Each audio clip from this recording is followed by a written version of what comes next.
Hey everyone, so I thought I would do something a little bit different today and talk about a topic that's a little bit personal to me, but that I think will still help quite a lot of people. Dan actually kind of inspired me to make this video because whenever we go out with his colleagues and stuff, there are always like so many questions that I always get asked. So obviously when you're meeting new people always ask you like, what do you do for a job? And when I say YouTuber, I get like a million more questions than normal. The big one being, how do you make money? But then I get a lot of questions about like, where do I work? How do I stay motivated working from home all the time? And so today I thought it would be quite fun to make a little video about what it's like to work for yourself, work from home, and compare it to my experiences of working like a proper normal grown-up job. Hopefully it'll help some people who are either, working from home themselves but maybe struggling with some sort of procrastination issues, or maybe it'll provide a little bit of help for people who are thinking about working for themselves but haven't done it yet, or I don't know, maybe it'll just be interesting and fun. So a little bit of background for you guys, because I'm not sure how much people know about kind of like me and my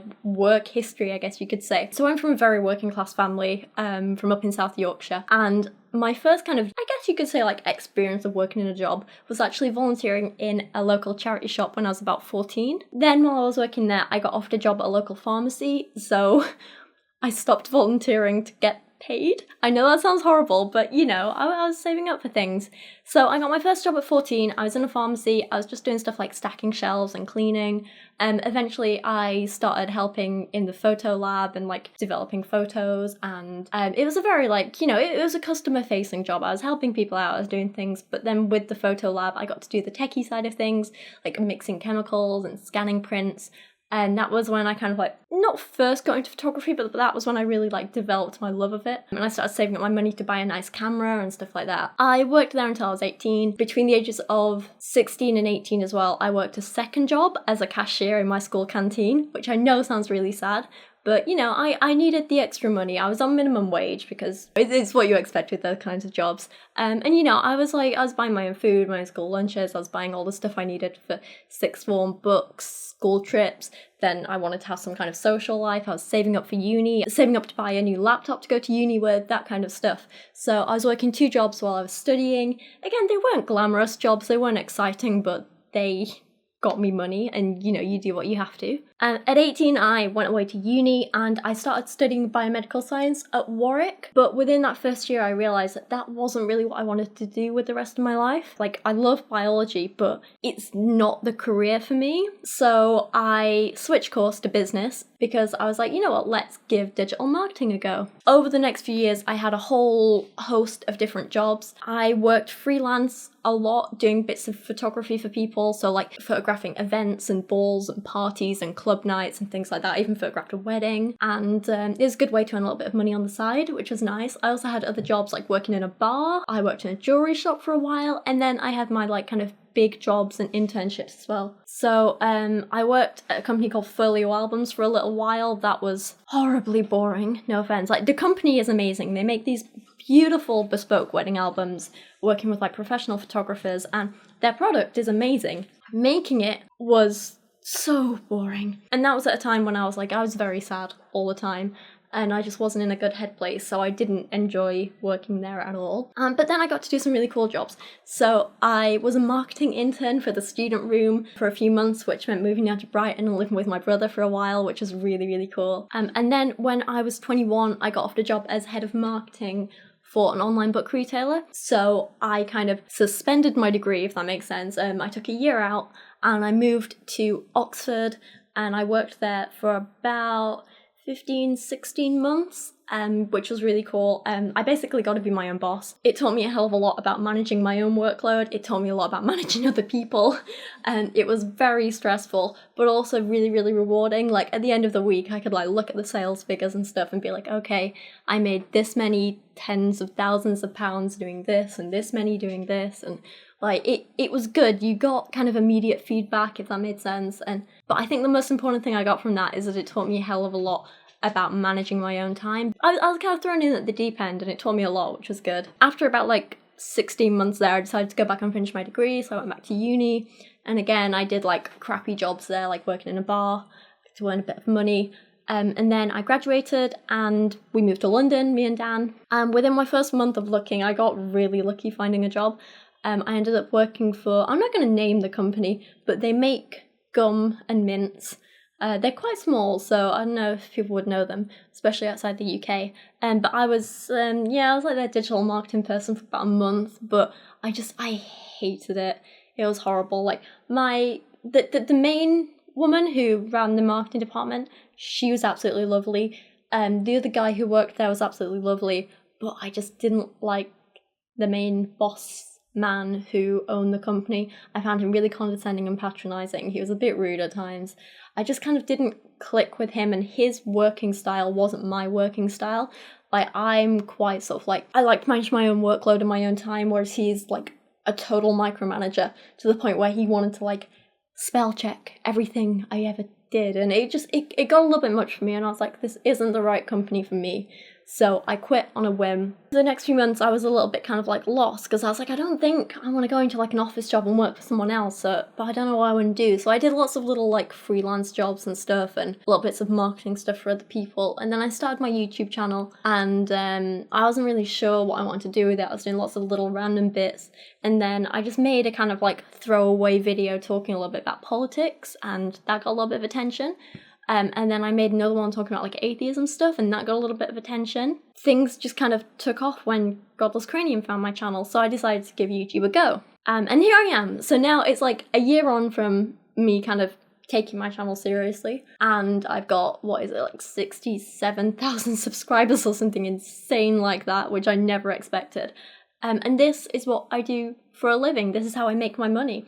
I have a couple of different income streams. So I have the YouTube ad revenue, I have Patreon money, and just, again, thank you so much to everyone who supported me on Patreon. Like, those guys make all of this possible. They help me pay my bills, they've helped me upgrade my lighting and all sorts of stuff like that. Like, they've helped me buy these shelves in the background to make my office kind of my own, and just, I couldn't do this without them, and they're amazing, and I love every single one of them. I also have things like my merch and sponsorships and stuff like that, so I'm not earning a huge amount of money from that at the minute, but you know, every little helps. So this is my career, this is what I'm doing now. So now all that is out of the way. There's a bit of a long introduction, I'm sorry. Let's talk about what it's actually like to work from home. So me and Dan rent a 2-bedroom flat, so we turned this second bedroom here into an office. It was meant to be like a shared office at first, but now it's become basically just my workspace. And I work here every day. Sometimes I do a 9 to 5, sometimes I'll take some time off. Sometimes I'll do like a 9 a.m. until midnight kind of thing. I've definitely got more of a regular work day since we got Kyra, because she kind of makes me stick to a schedule. But one of the great things about working from home is, and working for yourself, is that you don't have to work by anyone else's schedule, which really, really works for me, because I'm not a morning person. I don't get anything done in the mornings. I'm just not productive at all. My brain just isn't working. Whereas evenings, like, yes, that is when I'm creative. That is when I have all my ideas. That is when I can do everything. So it's really great that I can kind of work to my own schedule like this. And that's why I kind of schedule my days. So I like film in the mornings and then edit in the afternoons. And then I can do research and writing and stuff in the evening when I've got most of my brain kind of in gear, if that makes sense. One of the downsides of working from your own home is that sometimes it's so tempting, because you know you've got the big TV next door, you know you've got the PlayStation next door. I have all these amazing bookshelves of books just waiting to be read. I've got like all my art stuff next door, and I could just skive off work really easily and go do something fun instead. So you really do have to motivate yourself not to do that. But at the same time, I kind of don't beat myself up anymore if I do want to take some time off and just go do something fun, because I know that when I come back to work, I'm going to be way more productive. It also really helps that I have a dedicated workspace and that I'm not just working from the bedroom or the living room. I know that when I come into this room, I'm in work mode and I'm in thinking mode, and I try not to work anywhere else, except sometimes when it's really warm, and I'll go and take Dan's laptop and go sit out on the balcony and set up at the table out there and like type away for a while and do research and stuff. I try and keep things like the bedroom and the living room for relaxing. And for me, it's really important to have that kind of like divide of work and home, because it is really easy to blur the boundaries, and it's really easy to kind of get carried away in work and not give yourself time off, if that makes sense. which just leads to more stress.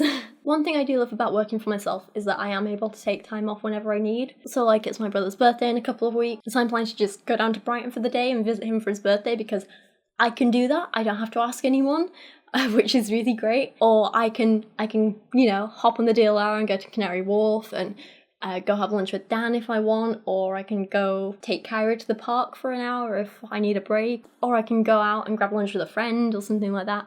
And I don't have to ask anyone, I don't have to worry about being back for a certain time, and it is quite freeing, which I do like. But I think the biggest problem I have with working from home and working for myself is that it does get really lonely. One of my favourite things about just working in general was always bouncing ideas off other people and having other people on my team to kind of like, one of my favourite things is just kind of like sitting there and like bouncing ideas off each other and me saying, okay, well, what about if we do this? And they say, well, what about if we do this? And I'm like, well, what about if we do this?